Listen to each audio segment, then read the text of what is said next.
carry. And that mandate is the mandate that says that, look, we are giving you an audiovisual radio experience that you can count on, and we are giving you an online television right there. You can go check us out on Facebook, Instagram, YouTube, Twitter, that is X, and TikTok. We are there, and we are live, and we are strong. Now, talking about what we do on this very segment of the Eagles Morning Rise breakfast show, what we do is we look into political issues and we bring it to your eardrums. It is one that is already pertinent already, and of course, we are experiencing it as a people, and that would be the fuel scarcity.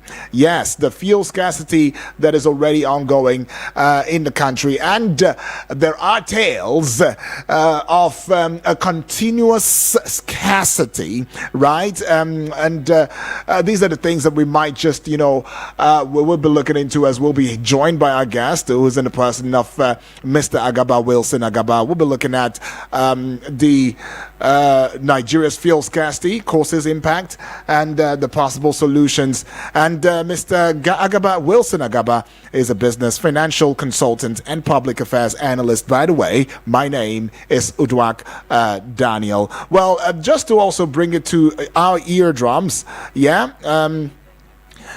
we saw it on the headlines this morning, right? Where, of course, the NNPCL, Nigeria National Petroleum Corporation, is seeking an additional $2 billion oil-backed loan from international creditors, following a previous $3.3 billion loan from Afrexim Bank. Now, this loan is to be repaid with crude oil benchmarked at $65 per barrel. Now, the funds are necessary to support NNPC's finances and investment in the oil and gas sector amidst financial challenges exacerbated by increase in fuel subsidy cost, right? Now, why is it really necessary that NNPC gets this loan? Well, according to them, it is to manage and pay off rising subsidy expenses, which has created significant financial burden on the company, address a backlog of $6 billion owed to international oil traders, support investment in the oil and gas sector in crucial Nigeria's economic growth and development, and enhance NNPC's financial stability and sustainability amidst these challenges, right? And the question again will be whether or not these loans will have an active or passive impact on the efficiency or efficient distribution of PMS. That's talking about petrol. Well, it will, because it will, from the place of the fact that NNPC's financial challenges can lead to a shortage of fuel supply.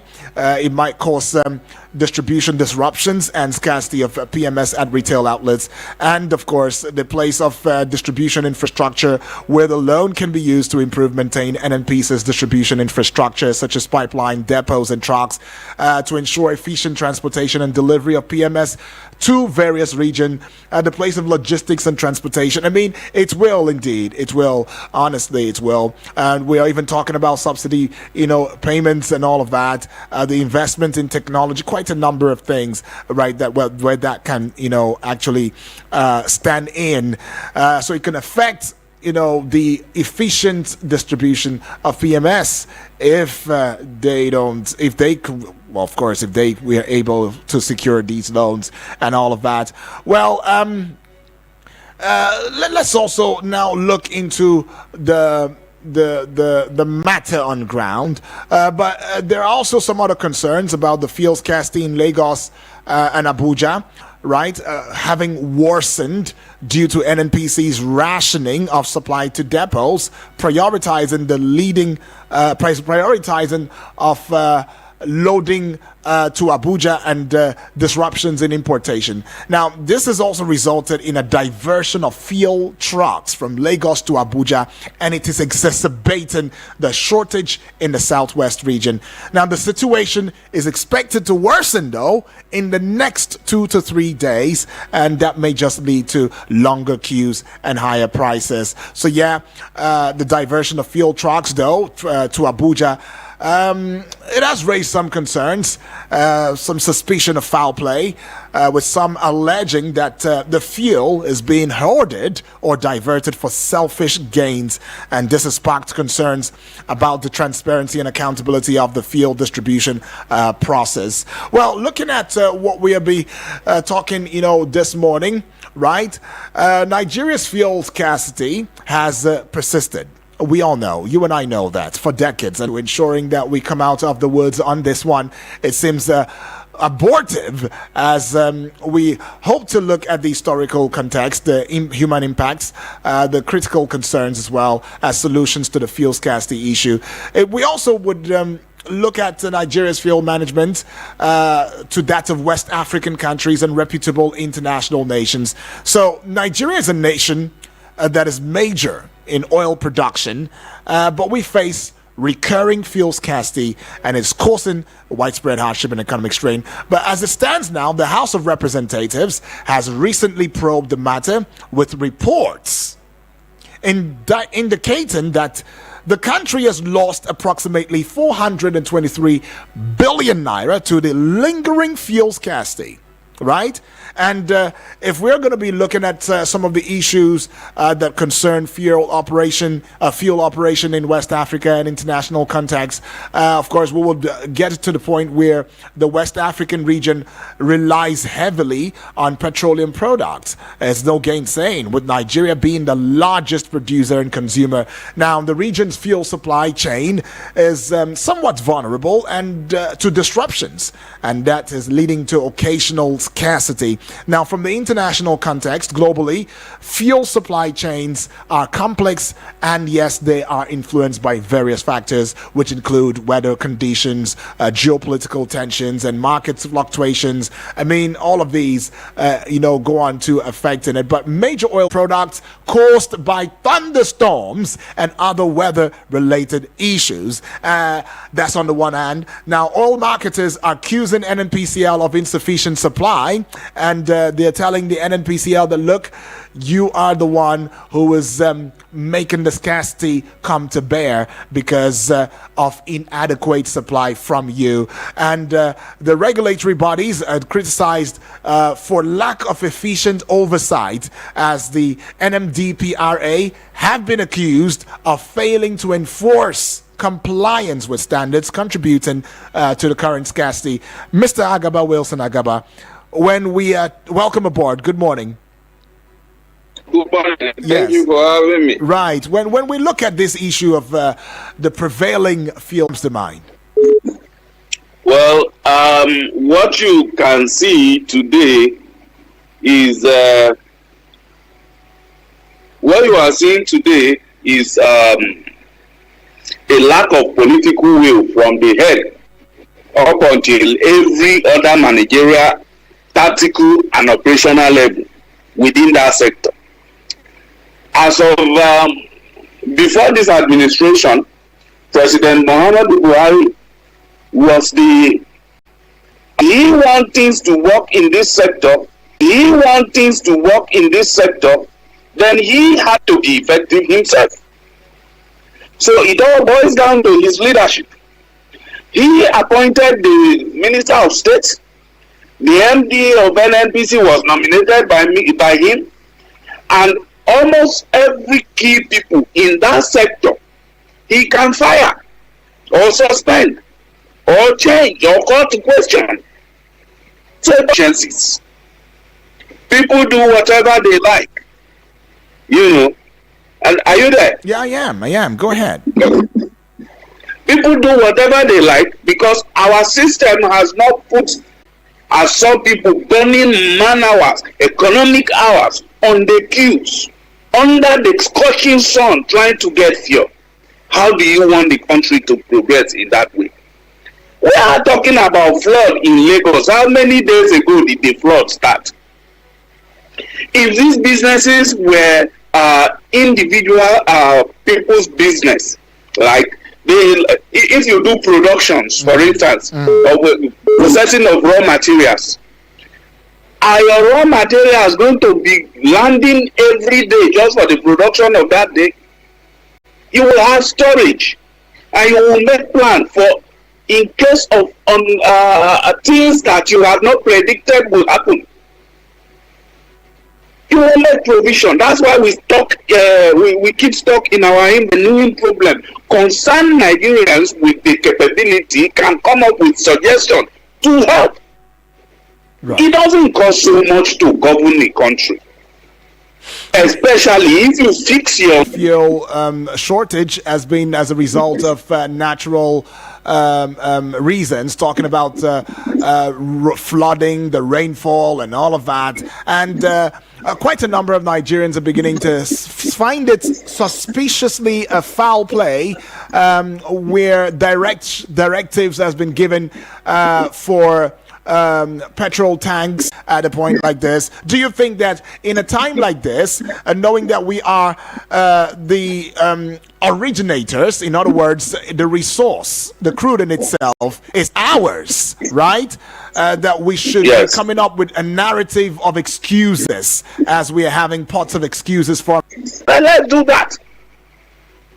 So we need to be more responsible. We need to be more circumspect. How did our petroleum pipelines, all of them, die? Go to Saudi Arabia. Their pipelines work. Go to other OPEC countries. They have a robust system of distribution. In fact, yes, agreed. There is no way in the world that there are no disruptions here and there. But in every place is minimal. Why is our own always different? Well, at least, even if we have not had a huge leap, can we be making small incremental progress? So is it inexcusable, some of these excuses? I mean, we've heard promises, excuses here and there, logistics. Oh, it's at, we talk about the refinery when the NNPC says, oh, it's at 99%, it's at 95% in the next 2 weeks. If you recall in December, oh, now it's January. Oh, you know, we just keep hearing this here and there flying around. But if you look at the comparative analysis, taking some of the countries just around West Africa and looking at other countries, CNG and all of that, with CNG stations that are supposed to be institutionalized, but then how many of them are in existence? How many of them are operational at the moment? And how many people can still afford, the process of conversion to CNG? And it brings a plethora of, concerns right there as commuters stranded, businesses affected, littered on the roadways. On the roadways now is almost unbelievable. It's appalling. And, with some also saying that, look, some of those buses that we used to, see, the long buses, they're seemingly not operational anymore. Now, how do we take ourselves out of all of and encourage metering so that the Nigerian people can pay for what they consume, and so that the energy distributors will also be forced to do their job, and that the subsidy paid on energy should now be on what is consumed, not what is estimated. But what did the president do? He said he's going to cushion the problem. He will send 5 billion naira to every state governor. Where is the 5 billion? Multiply 5 billion by 36 states and see how much that money gives to you. And see if you use it to set up a mass transport company in Nigeria that you can bring private individuals to partner with. You can even float it on the exchange market to raise money immediately. Right. So we have a comprehensive public transport system in every city, powered by electric vehicles, CNG run buses, and then you can also bring private people into the train system and say, look, I am going to run the tracks. You go and buy the wagons, and you can have a robust way of running this thing. And we will be sharing this platform. And the cost on each and every one of us will reduce. As consultant lately, it has been very difficult for us to help our clients to do financial projection. Where will you peg your assumption? Is it transportation? What are you going to assume for the transportation? Is it cost of raw materials? Is it power? Is it exchange rate? It is difficult to make assumption these days. So most times I just tell my client, you know what? Let's assume a worst case scenario, peg it somewhere and just do this. And let's also sit on the edge and be watchful of all the indicators.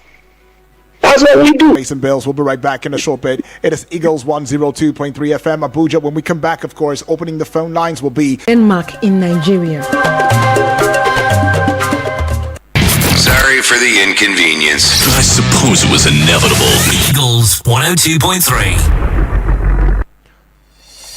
Right, you're still tuned in and locked on. This is Eagles 102.3 FM Abuja, where we bring to you an audio-visual radio experience that you can count on anytime in a day. Get across social media platforms, Facebook, Instagram, YouTube, X, TikTok, and find out that we have a strong presence at Eagles FM Abuja. Right, get on there and see all of the content that we put out there for your perusal. We're still talking about Nigeria's fuel scarcity situation right there. We're looking at how to prefer some solution to on the matter, as well as having our guest, who is Mr. Agaba Wilson Agaba, and he has been adding his voice already in the discourse. You too can be a part of that discourse, this conversation here and now by calling the studio number 0907 353 0044, and the other number being 0908 766 8888, and the WhatsApp portal number where you can just very quickly get on to sending your WhatsApp message to, as well as letting us into your thoughts on the matter, would be 0909 705 4450. Please do not send a voice note and do not call the WhatsApp portal number. Just send us a WhatsApp message, and yes, we'll take your thoughts. Taking this call already. All right, that's a miss. Taking yet another call now. Hello and good morning. Yes, good morning to you. Is this Moses? Right, Moses, welcome aboard. I want to appreciate you personally and Right. also the guest on this subject. All right, thank you, You Moses. raised an issue, and that issue should be a center of discussion. Right. This government has been promising us, even from Buhari, that putting NNPC, our refineries in order, is their priority and their goal. Mm. The regime did 8 years to put other refineries in order, and up to date, nothing has been found.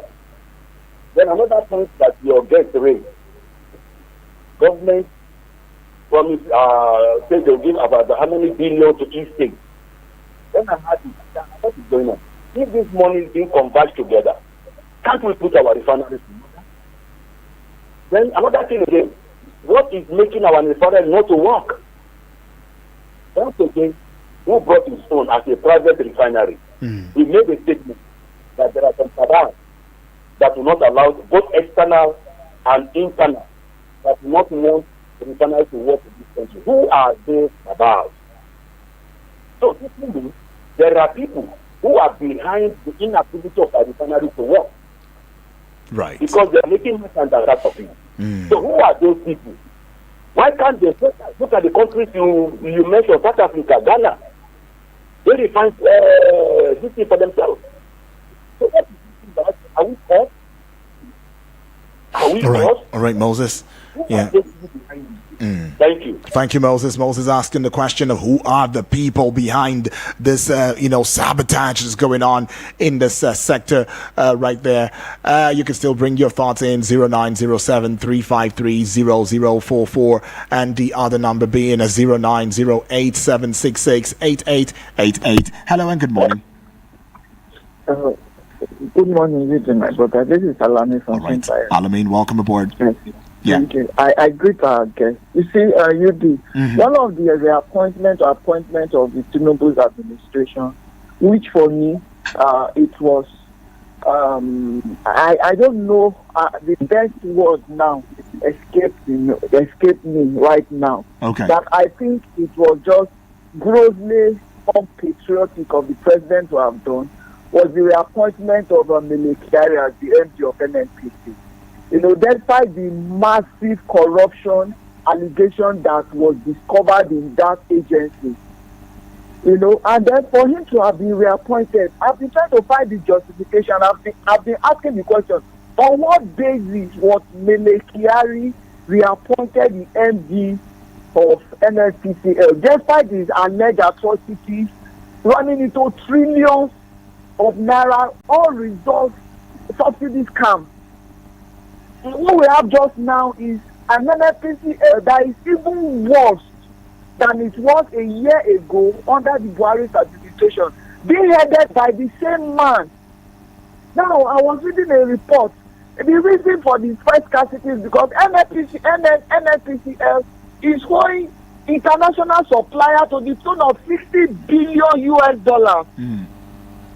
And if you cannot pay this money, there is no way they will bring, they are bringing it. NNPCL is no longer a Nigerian government property. It's not a public liability limited company. But the way it is being run, again, Development Tinubu, what exactly did you see? What was the justification for the appointment of Mele Kyari? That has been my question. On what ground did you reappoint him? That now you're seeing that it's creating more mess for you than even under the Buhari's administration. He has been there for the longest time. And if you cannot impart any tangible change or reform, with all due respect, if you're patriotic enough, you want to reform our oil sector, which is the cash cow of the nation, I think you should be patriotic enough to appoint a more competent person and also appoint a substantive minister for petroleum.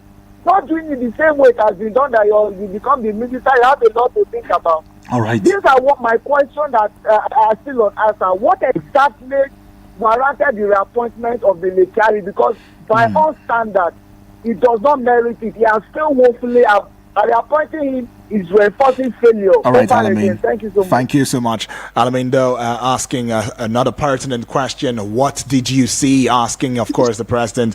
Mr. Agaba, quite a number of Nigerians have recently been tilting towards calls seeking that the president removed, the NNPCL chairman right there, Mele Kyari, at a point in time, at a time like this when we are going through what we go through. And some of the concerns, again, would be the place of the impact that, this fuel scarcity would be having economically on Nigerians, right? There are some high-end, impact about, the fuel scarcity issue. One of such would be economic hardship, high cost of goods and services, food price inflation, commuters stranded, businesses affected, and some possible solutions also, would come from the short term of increased fuel supply, which the NNPCL, I'm sure they are trying to do. I think, yes, they're trying to do, saying that there is a certain figure of crude that we should be able to serve as a benchmark towards achieving and improving distribution of logistics, enforcing price regulation. But then, amidst all of these, right? It has been also discovered that the country loses billions of naira in revenue due to scarcity. It is also discovered that the scarcity leads to higher prices of goods and services, contributing to inflation. We are seeing that already with commodities shooting up as about 500%. Prices of commodities are shooting up and all of that. And again, the scarcity, of course, is leading to higher prices of goods and services, which is, of course, contributing to inflation.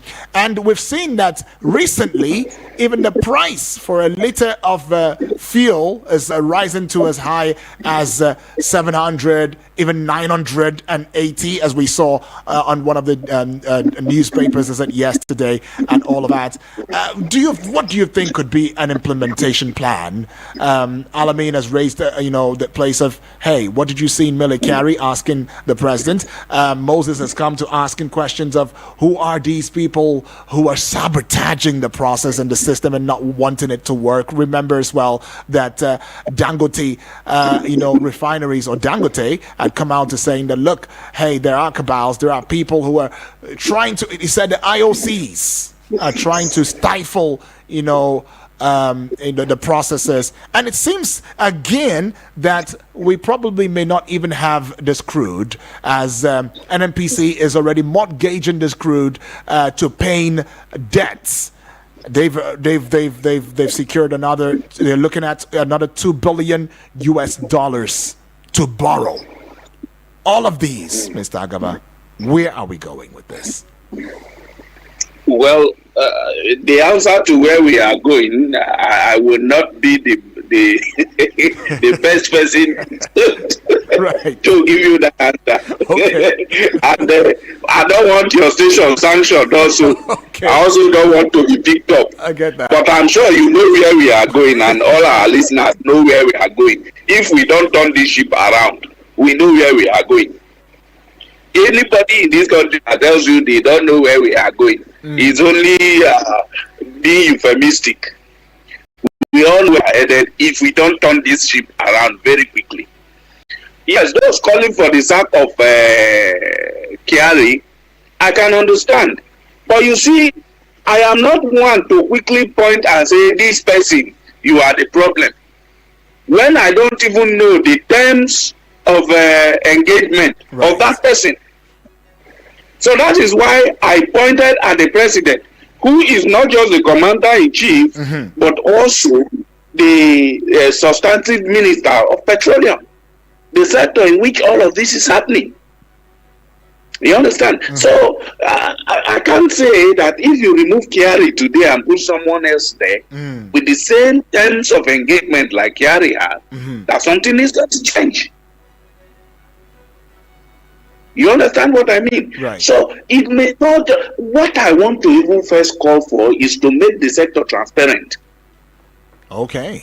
Let's make it transparent so that Nigerian can see who is failing. And so when we make this kind of call, then we can know the quarter we are calling for changes to be made. So right now we are blind. We are blind to knowing where the changes should really, come from. Okay. Can you tell me what are the job prescriptions for Abakari? Right. What are his terms of engagement? When we say we mortgage crude under the administration, the administration, to who? To the tune of how much? What was the front agreed price per barrel of crude? How much crude are we supposed to give them before we have fully paid up our loans? Do you have that detail? Well, I have one detail. And that detail would be to put a peg to your thoughts and take this call. Hello, good morning. Hello. Yes, good morning to you. Yes, good morning to you. I really appreciate you. I greet you so right. much. My name is Omotaya. Welcome aboard. Yes. So, Dr. UD, all protocols duly observed. Yes, please. This is what we get as a country when we elect empty and greedy leaders into power as our leaders in this country. The Senate has been there for over a year. Now, the House of Rep members has been there for over a year from the beginning of this, from this government in place now. Why have they not been talking about these very things, these very pointers that our guests have been talking about? Right. These pointers that allows us to measure the capacity, the efficacy, all of the right standing of whoever is supposed to man a position in this country. You see, just like he asked, what is the quota of production of petroleum in this country? Look, we have no measurement for anything. That was the same way we had no measurement when ministers were being screamed at the floor of the Senate. They just said them bow and go. Right. Our current leaders does not have the capacity to put their predecessor, their successor, on seat. It is by we taking over the process and putting the right people there, we'll continue to ask this same question over and over and over and over again. Right. And it will not be solved. We'll be going around the same circle. Thank you so much, Dr. Woodward. All right, thank you so much. Matayo right there says we'll be going around in circles if we are not prudent with what we need to do right there. But I've got a couple of messages. Let's just very quickly take it. I see this one. It says, good morning, Sir UD. Good morning to you. All the excuse cooked up by the NNPCL is flimsy. President Tinubu is the reason behind the mess going on in the NNPCL. How on earth in this time heavy-duty vehicle is still going down to Lagos to load fuels to other region, okay? What stops the NNPCL from decentralizing supply through the use of pipes to tank farms distribution? What has the NNPCL been thinking about subsidy removal? All right? What have they been doing with money gotten from subsidy removal, right? Why are these monies not used for efficient supply of products to create equal pricing system? He says, for now, the NNPCL needs a good technocrat to head her. President Tinubu should please appoint one, and the current managing director of NNPCL needs to go. Kyari is the brain behind progress, all right, in the energy sector, because he's presently heading the NNPCL, or his time with the NNPCL is long overdue for removal, so we can understand what has been happening in that sector and make progress. Right, Abbas is reporting right there from Dusa. Abbas, thank you. I should take this one right now, and of course we will get back to you, Mr. Agaba. Now this one says, of course, standing on existing protocols right there, says I'm James from Suleja once again. What subsidy cost are the NNPC still talking about? The same subsidy they have removed that drove Nigerians into misery for over a year now. The NNPC are the sole importers of petrol into the country and have been subsidizing the products despite claiming otherwise. That's why no other marketer is attempting to import the product. The NNPCL is clearly struggling with importing the product, hence the recent shortfalls, and have even accumulated debts with its suppliers, going by recent reports. During the last scarcity, they claimed there was enough on ground and blamed marketers for hoarding, but then a few days later the expected shipment of products came in. You can only keep lying about these things for so long. The minister of petroleum is failing like his predecessor, whether we want to admit it or not. Where are the refineries they claimed were now functional? Even till this minute, I'm not sure that there was any time they said it was functional, right? It was still a work in progress, technicalities and all that. But you still go on to saying that even till this minute, Dangote refinery is yet to churn out 1 liter of petrol. Until there is a forensic review of the NNPCL, we can only keep deceiving ourselves. Those sabotaging the system are the same people running the government. Military did worse than a Emefiele, but is working for the Minister of Petroleum, and that is the president. Still today, there is no official record of how much NNPCL remits to the FAAC. No official figure of how much petrol Nigerians consume, or any official figure whatsoever. All right, see that one. And Tekin Bihundu, good morning, Daniel. Keep up the good work. Okay, feels good. Thank you. It says, I'm listening from Nasarawa State. The scarcity of fuel in my area is biting harder and harder. Tekin Bihundu. And finally, we should take this one. And then, of course, we'll get to hear you put a cap on it, Mr. Agaba. This one says, I greet you, Mr. UND. Greet you too. My name is Honorable Edward from Apo. Ministry of Petroleum is the worst ministry, and why it's mandatory for a serving president to be in charge of that ministry. Okay, you're asking a question why a serving president should be in charge of such a ministry. It says the office of the president is a busy office that deserves a lot of time. I advise Mr. President to resign and appoint someone else who is capable to handle this ministry. Buhari contributed a lot of problem to this country by announcing himself as a minister of Ministry of Petroleum. Nigerians are not expecting anything like hardship after the removal of fuel subsidy. What is happening now is poor introduction of, don't really get that, introduction of corruption into the entire system. Mr. President should wake up before it gets out of hand. I have seen a lot of plan for national protest on social media against the hardship in this country with the date which it may turn our country into something else. No fuel again after subsidy removal. Mr. UD, go to the markets and see what's happening with the prices of food items. What is our governors doing